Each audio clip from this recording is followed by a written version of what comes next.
À la page 20 du chapitre 2, on commence une section importante, une section différente, la section 6, un MRUA très particulier, le MRUA selon Y, la chute libre. Donc, lorsqu'un objet tombe lié à la gravité terrestre, à la gravité de n'importe quelle planète. Okay. On va voir qu'on peut modifier les équations, mais dans le fond, on les résout de la même façon qu'on l'a fait depuis le début avec le MRUA, parce qu'on faisait toujours des MRUA 1D selon l'axe des X. Mais ce qui est important de retenir là-dedans, c'est pas nécessairement que c'est un MRUA, un mouvement qui est à l'horizontale, vers la droite. Le MRUA 1D, ce que ça veut dire, c'est qu'on se déplace sur l'équivalent d'une ligne. Donc ça, c'est un MRUA 1D, puis je peux prendre les équations qu'on avait déjà vues. Ça, c'est un MRUA 1D, puis je peux prendre les mêmes équations pour le résoudre. Ça aussi, puis même vers le haut. Sauf que quand c'est rendu vers le haut, on a tendance à appeler ça un MRUA selon Y. Okay? Donc, je pourrais réécrire les mêmes équations qu'on a vues, mais les écrire avec Y au lieu de X, là, toutes les fois que je vois le X. Okay? Et c'est pas toujours une chute libre, un MRUA selon Y. Hein. Ça peut être le déplacement d'un pont roulant vers le haut, le bras télescopique qui rentre ou qui sort. Donc, c'est pas un MRUA, c'est autre chose. Mais la chute libre, c'est un MRUA selon Y. Et l'accélération est donnée par le 9.8, la valeur de l'accélération au niveau de la surface de la Terre. Prendre note que l'accélération est vers le bas. Fait quand on va vouloir donner l'accélération avec un signe, les lois de la physique prennent l'accélération avec un signe, l'accélération avec signe est égale à moins 9,8 parce que l'accélération est dirigée vers le bas, puis on a tendance à mettre l'axe des Y vers le haut. On dessine notre vecteur, puis on l'appelle G. Ah, ça aurait été une bonne réponse aussi, mais habituellement, étant donné que c'est la chute libre, on dessine le vecteur, puis on l'appelle carrément G. Faites un arrêt de vidéo, et lisez les 3 chapitres qui sont là. Je vais aller en bas pour préciser des déplacements, le mouvement typique d'une chute libre, donc soumis à l'accélération gravitationnelle qui est dessinée ici. Je vous rappelle que dans ce cas-là, on va parler de la valeur de G. On dit toujours que G, c'est 9.8. Okay, qui est positif parce qu'on parle du module de l'accélération gravitationnelle. Fait que quand que je vais avoir l'accélération avec un signe dans mes formules de physique, je vais dire que c'est moins G, que c'est moins 9.8 quand que je veux avec signe. Quand que je mets juste l'accélération, ben, je veux juste la valeur absolue, je veux juste le module. Donc le module de A, c'est G, c'est 9.8. Bon, ici on a un petit exemple. Je vais le faire dans le sens que l'exemple se déroule. Donc l'objet est ici initialement, et se dirige vers le haut. Donc, le vecteur que je montre présentement, c'est sa vitesse initiale. L'objet est lancé vers le haut.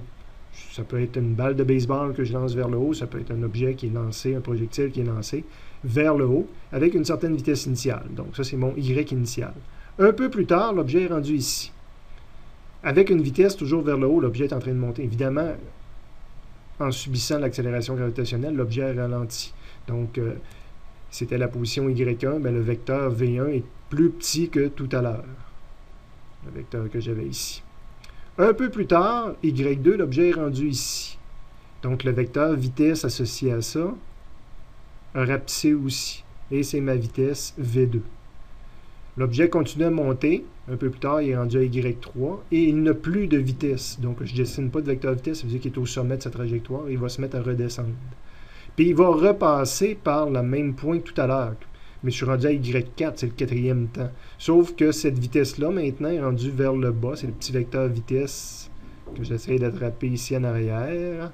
Je viens de l'attraper, donc c'est le petit vecteur vitesse qui est ici, que je vais appeler V4. Mais évidemment, un peu comme c'est écrit sur le bord ici, V4, en termes de module, est égal à V2. Tout ce que j'ai perdu en termes de vitesse, je le reprends parce que je subis une seule et même accélération. Donc, en termes de modules sont égales. Évidemment, ici, j'avais marqué que ma vitesse en 3 est égale à 0. Vous rajouterez, ça c'est avec signe, mais sans signe, évidemment, le module, la valeur c'est 0. Un plus 0 ou un moins 0, ça donne exactement la même chose. Évidemment, V4Y, quand je suis en train de redescendre, ça c'est une valeur négative. Okay? Alors que V2, c'était une valeur positive. Ils ont la même longueur, il y en a un qui est négatif, il y en a un qui est positif. Donc c'est ce qui est écrit ici, que V4 selon Y était négatif, puis qui est l'inverse de l'autre. C'est une façon de l'écrire. V1, le vecteur V1 était vers le haut, donc il est positif. C'est ce qui est écrit ici. Okay? Évidemment, il est plus petit que la vitesse initiale, on l'avait dit tantôt, puis il est plus grand que V2, exemple. Et j'ai mon vecteur vitesse initiale qui était positif. C'est ce qui est écrit ici, qui était vers le haut. Et à la fin, si mon Y5, si l'objet avait continué à descendre, puis la prochaine fois que je le regarde, il est revenu au même niveau que tout à l'heure, bien, sa vitesse finale, il va avoir la même longueur que sa vitesse initiale. C'est ce qui est écrit ici en termes de modules, mais évidemment, sont de signes inversés, puis la vitesse finale est négative. C'est ce qui est écrit dans un premier temps ici. Vy final est négatif, plus petit que 0, puis il est l'inverse de l'autre, en termes de signes. Si je mettrais des chiffres, par exemple, je pourrais dire que la vitesse initiale selon Y était vers le haut, donc elle était à plus 10. Puis la vitesse finale selon Y avec signe est maintenant vers le bas, moins 10. Mais si je demande le module, ben, sont toutes les deux égales à 10. Il y en a un qui est positif puis négatif. J'espère que ça vous clarifie, c'est quoi la vitesse avec signe, puis la vitesse sans signe, le module ou la valeur absolue. La section 6 sur la chute libre se poursuit à la page 21 en montrant des graphiques typiques d'une chute libre, la partie ascension, la partie descente. Donc la partie ascension, l'objet est lancé vers le haut, identifier, dessiner le vecteur vitesse initiale ici. Un peu plus tard, donc ça c'était Y initial, un temps plus tard, il est rendu ici avec une vitesse plus petite, dessiner un vecteur plus petit que tantôt. Et à un moment donné, il arrive au sommet. Donc la vitesse est égale à 0, je dessine rien. La partie où ce qui se remet à descendre, donc je pars d'en haut, où ce que ma vitesse est égale à 0, et l'objet est en train de tomber, donc sa vitesse augmente, dessiner les vecteurs correspondants. En termes de dessin, dans les deux cas, que je sois dans la partie ascension ou la partie descente, j'étais soumis au vecteur G qu'il faudrait dessiner. On va le mettre au milieu des deux graphiques. Donc, j'aurai mon vecteur G, je suis soumis à la chute libre. Donc, dans les deux cas, quand j'étais en montée ou en descente, si je vous demande de dessiner la valeur avec signe de l'accélération en fonction du temps, bien, dans les deux cas, le G est dirigé vers le bas, donc négativement, et est égal à moins 9,8. Donc, c'est ça qu'on dit quand on a un signe, l'accélération est vers le bas, vers l'opposé de l'axe des Y, et elle vaut 9,8, elle vaut moins G. Okay.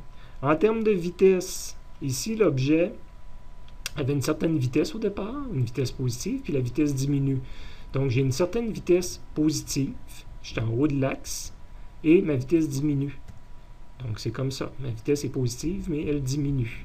Évidemment, si je calcule la pente de ça, c'est une pente négative, c'est mon AY, c'est mon moins G. De l'autre côté, l'objet, la vitesse augmente, mais j'ai un vecteur vitesse qui est dessiné vers le bas. Donc, c'est une vitesse négative avec une valeur numérique de plus en plus grande. Exemple, moins 4, moins 5, moins 6, moins 7. Donc, le chiffre augmente, mais négativement. Donc, je suis dans la partie négative, exemple, moins 1, moins 2, et j'augmente moins 3, moins 4, de plus en plus négatif. Donc, c'est ça que ça représente, la descente. Évidemment, je calcule la pente, j'ai la même pente que tantôt, c'est une pente négative égale à moins G, égale à moins 9,8. En termes de position, ici, l'objet montait, mais de moins en moins vite. Donc, c'est ma courbe. Puis quand on dit de moins en moins vite, ça finit toujours par l'équivalent d'une horizontale. Si on le dessine assez loin, c'est que j'aurai une vitesse 0. Évidemment, là, la vitesse 0 ne dure pas longtemps parce que l'objet se remet à tomber. Et on a la suite de la courbe, l'objet tombe, donc il accélère, puis sa position diminue.